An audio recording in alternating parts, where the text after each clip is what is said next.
عزیز طلباء السلام علیکم۔ میں مصدق شیخ پھر سے آپ کا استقبال کرتا ہوں اپنے اس چینل میتھس ورلڈ اردو پر۔ آج کی اس ویڈیو میں ہم ہمارے جماعت ہشتم اس کے مضمون ریاضی اس کے برج کورس نصاب کے ڈے 14 یعنی 14ویں دن کے نصاب کو سمجھنے والے ہیں۔ تو چلیے شروع کرتے ہیں ہمارا ویڈیو۔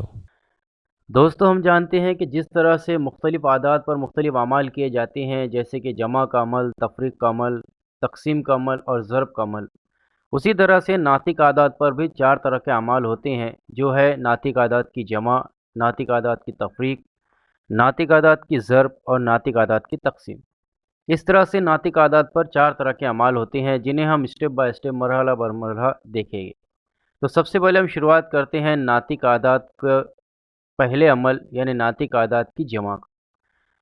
ناطق اعداد کی جمع اس وقت ممکن ہے جب ان اعداد کے نسب نما مساوی ہو، یعنی اگر دو ناطق اعداد آپ کو دیے گئے، ہمیں پتہ ہے کہ ناطق اعداد کسر کی صورت میں ہوتے ہیں، جن میں ایک شمار کنندہ میں ہوتا ہے اور دوسرا نسب نما میں۔ تو ناطق اعداد کی اگر ہمیں جمع کرنی ہے تو ہم اس وقت جمع کر سکتے ہیں جب ان ناطق اعداد کے نسب نما مساوی ہو۔ مثال کے طور پر فرض کیجئے کہ ہمیں دو ناطق اعداد دیے گئے ہیں 8/5 اور 7/5۔ اب اگر ان دو ناطق اعداد کا مشاہدہ کریں تو پہلے ناطق عدد کے نسب نما میں 5 ہے اور دوسرے ناطق عدد کے نسب نما میں بھی 5 ہے، یعنی دونوں کے نسب نما مساوی ہے، تو ہم کہیں گے کہ ان دو ناطق اعداد کی جمع ممکن ہے۔ لیکن اگر ہم دوسری مثال دیکھیں 3/8 اور 45/71، اگر ان دو ناطق اعداد کا مشاہدہ کریں تو ان دونوں ناطق اعداد کے نسب نما مختلف ہے۔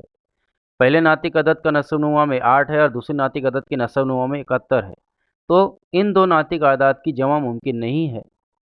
تو اس صورت میں ہم ناطق اعداد کی جمع کرنے کے لیے ترچھی ضرب کا استعمال کرتے ہیں، اور ترچھی ضرب کو سمجھنے کے لیے ہمیں کچھ عمل، کچھ تیر کے نشان کو سمجھنا ہے جو آپ کو گرافیکلی دیے گئے ہیں، جسے ہم مشاہدہ کرتے ہیں۔ تو سب سے پہلے آپ اس تیر کے نشان کو یاد رکھیے، اس کے بعد اس طرح سے اور نیچے اس طرح سے۔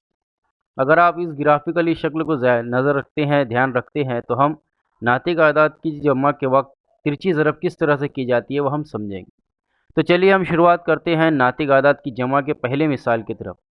فرض کیجئے کہ ہمیں دو ناطق اعداد دیے گئے ہیں، جس میں پہلا ناطق عدد ہے 6/13، جس کی ہمیں جمع کرنی ہے 8/13 سے۔ اب ان دو ناطق اعداد کا اگر ہم مشاہدہ کریں تو دونوں بھی ناطق اعداد کے نسب نما مساوی ہے، دونوں کے نسب نما میں 13 موجود ہے۔ تو ایسی صورت میں ہم شمار کنندہ میں موجود اعداد کی جمع کر دیتے ہیں، یعنی ہم یہاں لکھیں گے مساوی 6/8، اور نسب نما میں جو عدد 13 لکھا ہوا ہے مساوی ہے، اس ایک مرتبہ لکھیں گے۔ تو پھر یہاں پر ہم اس کو لکھیں گے، یہ ہو جائے گا مساوی 6 اور 8 کی جب ہم جمع کریں گے تو ہمیں حاصل ہوگا 14 اور اس کے نسب نما میں 13۔ یعنی اگر دو ناطق اعداد اس طرح سے دیے گئے کہ ان کے نسب نما مساوی ہے تو اس وقت ہم صرف شمار کنندہ کی جمع کرتے ہیں، جیسے کہ یہاں پر ہم نے شمار کنندہ میں موجود عدد 6 اور 8 کی جمع کیے اور نسب نما میں موجود عدد 13 کو ہم نے جیسے کو ویسے رہنے دیا، تو ہمیں حاصل ہوئی ایک نئی ناطق عدد 14/13۔ اب اگر ہم عدد 14/13 کا مشاہدہ کریں تو یہ دونوں بھی اعداد 14 اور 13 کسی بھی عدد سے پوری طرح سے تقسیم نہیں ہوتے، اس لیے ہم اس کو جواب کو یہیں رہنے دیں گے۔ اس لیے ہم یہاں لکھیں گے کہ 6/13 جمع 8/13 یہ مساوی ہے 14/13 کی، یہ ہمارا جواب ہوگا۔ اسی طرح سے فرض کیجئے کہ ہم ایک اور مثال دیکھ لیتے ہیں۔ ہمیں دوسری مثال دی گئی ہے 4/17، جس کی ہمیں جمع کرنی ہے 9/17 سے۔ پھر سے یہاں پر اگر ہم مشاہدہ کریں تو دونوں بھی ناطق اعداد کے نسب نما مساوی ہے، دونوں ناطق اعداد کے نسب نما میں 17 موجود ہے۔ تو پھر ہم یہاں پر وہی عمل دہرائیں گے، شمار کنندہ میں 4 اور 9 کی جمع کر دیں گے اور نسب نما میں 17 ایک بار لکھیں گے، اس لیے یہ ہو جائے گا مساوی 4 جمع 9/17، یعنی شمار کنندہ میں 4 اور 9 کی جمع کر دیے اور نسب نما میں ایک مرتبہ 17 کو لکھا۔ پھر ہم یہاں پر 4 اور 9 کی جب جمع کریں گے تو یہ ہو جائے گا مساوی 9 اور 4 13 بٹے میں 17 آ جائے گا۔ اب اگر ہم 13 اور 17 کا مشاہدہ کریں تو یہ دونوں بھی اعداد کسی بھی عدد سے پوری طرح سے تقسیم نہیں ہوتے، اس لیے یہ ہمارا جواب ہوگا۔ اس لیے ہم یہاں کہیں گے کہ 4/17 جمع 9/17 یہ مساوی ہے 13/17 کے، اور یہ ہو جائے گا ہمارا جواب۔ اب ایک اور مثال دیکھ لیتے ہیں۔ فرض کیجئے کہ ہمیں ایک مثال دی گئی ہے 7/6 جمع 5/4۔ اب ان دو ناطق اعداد کی ہمیں جمع کرنی ہے۔ اگر ہم ان کا مشاہدہ کریں تو دونوں ناطق اعداد کے نسب نما غیر مساوی ہے،